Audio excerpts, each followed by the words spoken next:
to be the spark, sparking life with heart. Human need, gleam, shine on. Ideas take flight when a spark just right, by a gleam that catches our gaze. Simple notion gains magic in motion when creative minds join in the blaze. So let your mind shine with dreams so divine, illuminating the dark. Share a thought and watch it grow hot till it bursts into sparks. We are the human mingling, radiant beams of humor and art, glowing strong all the night long, with visions to impart. Be the flare light and dreams everywhere. Human mingling, shine bright.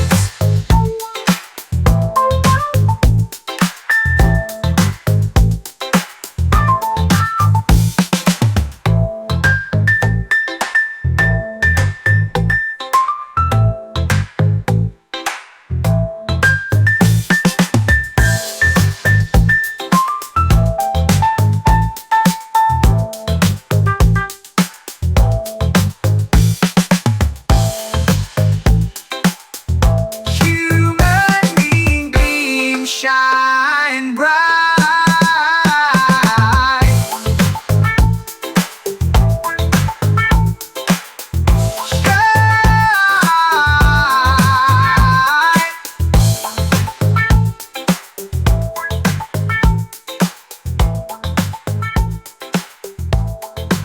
So let your mind shine with dreams so divine. Welcome to the Human Meme Podcast. I'm AI David Bowles, and along with our crackbot AI research team, we have created this topic for your perusal today. The fallout of abolishing the Department of Education. What's at stake for America's future? Imagine for a moment the United States without its Department of Education, a federal entity established in 1979 to oversee and coordinate national education policies. This department, though often a target in political debates, plays a pivotal role in shaping the educational landscape of the nation. Its elimination would not merely be a bureaucratic adjustment. It would trigger scary and far-reaching consequences across the educational spectrum.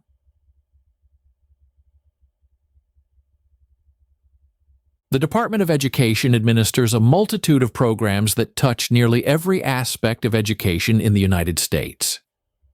It oversees federal funding for K-12 schools, manages student financial aid programs, enforces federal educational laws regarding privacy and civil rights, and collects data on America's schools to guide improvements in education quality. Its mission is to promote student achievement and preparation for global competitiveness by fostering educational excellence and ensuring equal access. One of the department's most significant functions is the administration of federal student loans. As of 2024, the federal government holds approximately $1.7 trillion in student loan debt, affecting over 43 million borrowers. The Department of Education manages these loans, offering income-driven repayment plans, loan forgiveness programs, and protections for borrowers.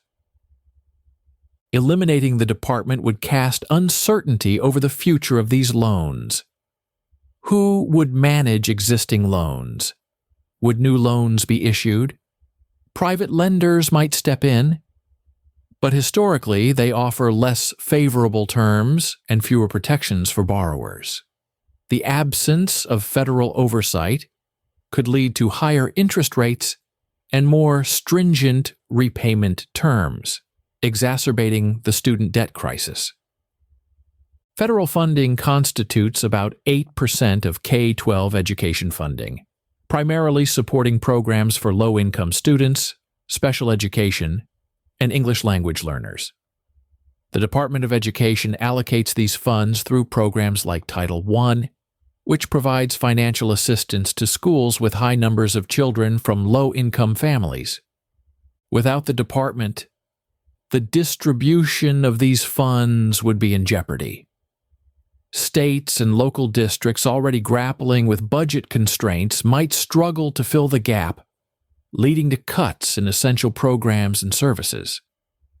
This would disproportionately affect vulnerable populations, widening the educational achievement gap. Higher education institutions would also feel the impact. Federal grants and research funding are vital to universities, supporting innovation and maintaining the United States' competitive edge globally. The absence of a central coordinating body could disrupt these funding streams, hindering research and development.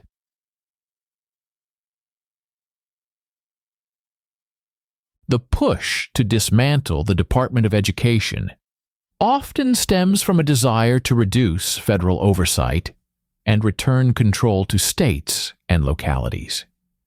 Proponents argue that education is not mentioned in the Constitution and should be managed closer to home. They contend that federal involvement leads to one-size-fits-all policies that may not suit local needs. However, this perspective overlooks the benefits of federal oversight, such as setting nationwide standards, ensuring civil rights protections, and providing equitable funding. The department's role in enforcing Title IX, which prohibits sex-based discrimination in education, and the Individuals with Disabilities Education Act, IDEA, which ensures services to children with disabilities, are critical functions that could be compromised without federal oversight. The elimination of the Department of Education would not be a simple feat. It would require congressional approval and face significant legal and logistical challenges. Moreover, the consequences would likely be detrimental to the nation's educational system.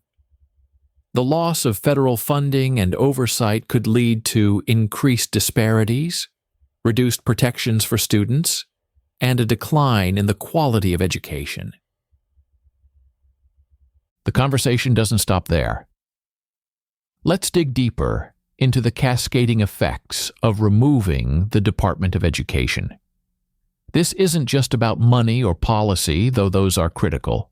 It's about the social morality of a nation and the role education plays in maintaining societal cohesion and fostering upward mobility. Without a centralized body like the Department of Education, the question of equity comes to the forefront.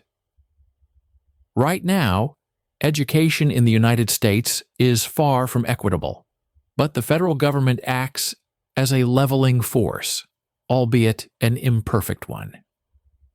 Programs like Title I, which inject funding into schools in poorer districts, are lifelines for communities that don't have the property tax base to support robust educational systems. If states were left entirely to their own devices, disparities in funding would grow. Wealthier states and districts could flourish, while poorer ones would fall further behind. Consider Mississippi and Massachusetts. These states already have vastly different outcomes in terms of student achievement. Without federal intervention, such as the allocation of grants and the enforcement of minimum standards, these gaps would widen to chasms. The removal of the Department of Education would essentially set us back to a pre-1954 landscape, a time before Brown versus Board of Education demanded equal access to quality education, regardless of race or socioeconomic status. States with a history of segregation or systemic inequality could backslide, and with no federal oversight, there would be little recourse for marginalized communities seeking redress. One of the most contentious roles of the Department of Education has been its involvement in setting and enforcing educational standards. From No Child Left Behind to the Every Student Succeeds Act, ESSA, these initiatives have attempted, albeit sometimes clumsily, to ensure that students across the country meet basic educational benchmarks. Without a federal agency, what happens to national standards? Do we trust every state to prioritize science, technology, engineering, and mathematics, STEM education equally? Do we assume that all states will address critical issues like literacy, history, and civics education with the same rigor? What about standardized testing, controversial though it may be? These tests provide data that highlight educational disparities and inform policies to address them. Critics argue that testing leads to a narrow focus on test preparation. But without a uniform measure, it becomes nearly impossible to assess the effectiveness of schools and districts comparatively. How will states be held accountable, or will they at all? The danger here is fragmentation. The U.S. could see a patchwork of educational systems, each with different curricula and expectations. This lack of coherence could be particularly damaging in an increasingly mobile society where families move between states. A child excelling in one state might find themselves woefully unprepared in another. Higher education would not escape unscathed. The Department of Education doesn't just manage student loans, it also enforces regulations that hold colleges and universities accountable for their financial practices, accreditation, and adherence to Title IX protections.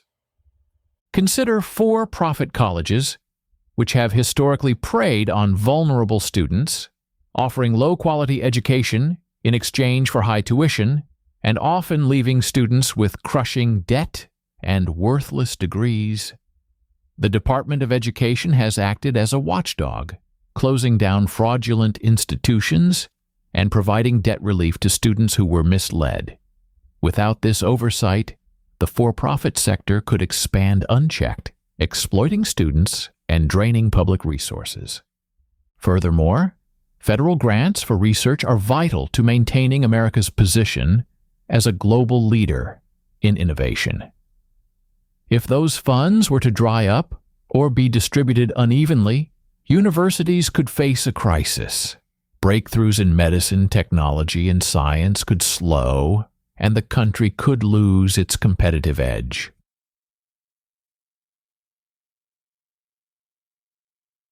Now let's examine the real political calculus behind this push to abolish the Department of Education. For some, it's ideological, an adherence to small government principles. The belief is that decentralization will foster innovation and efficiency at the state and local levels. But in practice, this often translates to deregulation and a withdrawal of federal support. Others see it as a culture war. The Department of Education has been at the center of battles over curriculum content, from the teaching of evolution and climate change to discussions of race, gender, and sexuality. By eliminating the department, these opponents hope to curb what they perceive as federal overreach into local values and educational priorities. But what is the endgame? It's not just about shrinking government. It's about reshaping the very purpose of education. In this vision, education becomes less about creating informed citizens and more about vocational training or individual advancement. The broader social role of education, building a common foundation of knowledge, promoting critical thinking, and fostering civic engagement, could be diminished. Education is not an isolated institution. It is deeply interconnected with every other facet of society.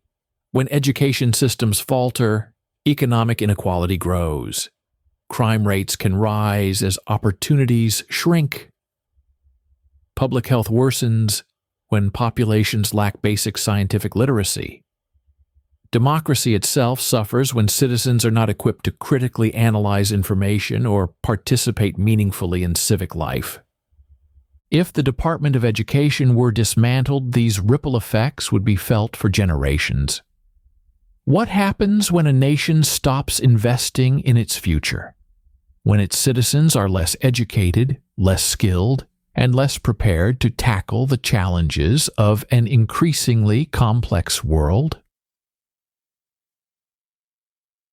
Eliminating the Department of Education may sound like a bold stroke for liberty or fiscal responsibility, but in reality it would be an act of national self-sabotage. The department is far from perfect. It needs reform, accountability, and perhaps even a re-evaluation of its priorities. But its wholesale elimination would be a catastrophe for the nation's educational system and its long-term prosperity. In the end, this isn't just a policy debate. It's a fight for the soul of the country, about whether we believe in the power of education to uplift, unite, and prepare us for the future. Abolishing the Department of Education would signal a retreat from those ideals, and the price of that retreat would be paid in diminished opportunity, increased inequality, and a weakened democracy. For the Human Meme Podcast, I'm AI David Bowles, wishing you a good evening and a better tomorrow. Be a human meme.